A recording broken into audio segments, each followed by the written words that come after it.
My student made a super creepy comment about my personal life that he shouldn't have known anything about, and my husband thinks I'm just being paranoid.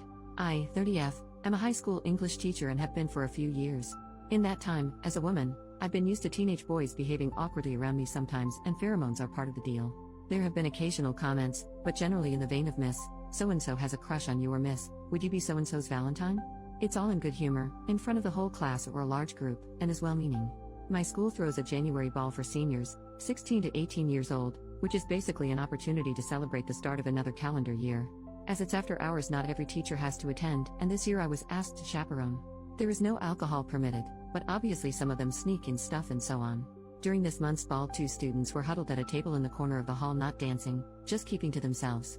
I know them well as problematic students who have difficulties socially, but also perform pretty poorly academically, so they don't fit in with the popular crowd of the nerdy lot. We have some of these every year: poor hygiene, greasy hair, long fingernails, that sort of thing. Immediately I could tell they had been drinking, from the way they spoke and smelled, and asked them to hand over any alcohol they had. One of the boys, call him Stuart, started protesting. He said the following, and I'm 100% sure this is what he actually said. "Come on, miss. Don't pretend you won't open that bottle of Bailey's when you get home, feet up in your dressing gown, watching the new TV. Give us a break." Now, as soon as he said this, I felt my heart drop into my stomach and got cold all over. I had just bought a bottle of Bailey's Irish Cream for myself the weekend before the dance. I'm in the habit, on nights where I don't have much marking or planning and want to treat myself, of having a bath and watching a movie or series in my dressing gown. My husband bought a new television over Christmas. I asked him how he knew those things, and he feigned ignorance, basically saying it was a lucky guess. I was so shaken that I left them, and a while later they both left. But that night I could barely sleep, and my paranoia kept growing. I simply cannot believe that he could have guessed all 3 of those things. One maybe, but no way all 3. My husband is away for work currently. I phoned and told him about it, and he basically downplayed my concerns, saying I probably mentioned those things to my class at various points and this student has just remembered it. But I would never mention those things, I just wouldn't, and I'm sure I haven't. I've become more skittish at home when I hear noises.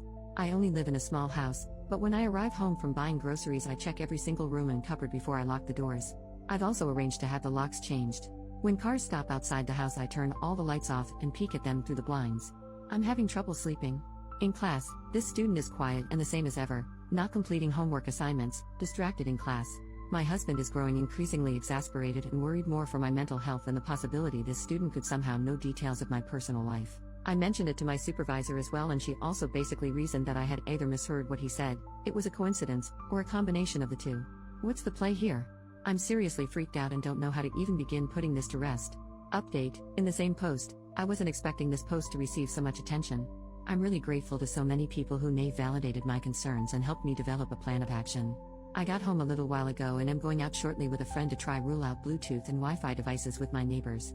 After that, the 2 of us will try and conduct a deep search of the house for any concealed devices, using the lights out phone camera trick some people recommended and some other tips I found online. Just to clarify a couple of points that I've seen raised a few times. 1. Dressing gown is a really common term here in England for what Americans might call a robe. It's absolutely common parlance. Here most people I know would associate a robe with something a wizard might wear. 2. In terms of it being a lucky guess, if he had just said relax with a glass of wine I might have assumed so. But the dressing gown comment plus the Bailey's comment when I had just bought a bottle, and the explicit mention of a new television which I am 100% certain I did not misinterpret. These things make it so much harder to write off as a coincidence. 3. As far as social media goes, I have Instagram which is set to private under my maiden name and my profile picture is not of me. I am not in the habit of connecting with former students. I only have 3 who have all gone on to study English at university and have used me as references. I also have a Snapchat which I use only with my husband and very close friends.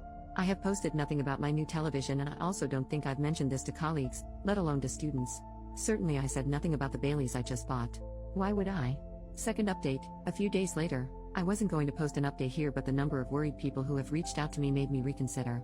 After a thorough search of my house I actually found 2 devices. They seem to be camera devices. I don't know if audio is included. One of them was in the smoke detector in my bedroom, while the other was concealed in the wall of my living room. Looking at an old picture of my bedroom, it looks like the smoke detector itself has changed very slightly. I think that the new one is a device in itself which the culprit somehow switched with the old one without us noticing. The matter has now been referred to the police. If it wasn't for so many of you taking me seriously and giving me practical advice I wouldn't have had the courage to check, especially given my husband downplaying the concerns. He has been very apologetic and is coming back from his work trip early, but I've asked to spend some time apart and will be staying with my parents for a while. I'm glad I raised the issue with the head at my school and a couple of others, as there's a paper trail. Another suggestion from the thread. Needless to say, I'm completely shaken to my core and I have the most revolting feeling of my privacy being invaded. I have no idea how many people have been involved in this, but phones have been taken from students and we should have more answers soon. I won't be making any more posts or updates. Thank you again to everyone for affirming me and making me feel sane.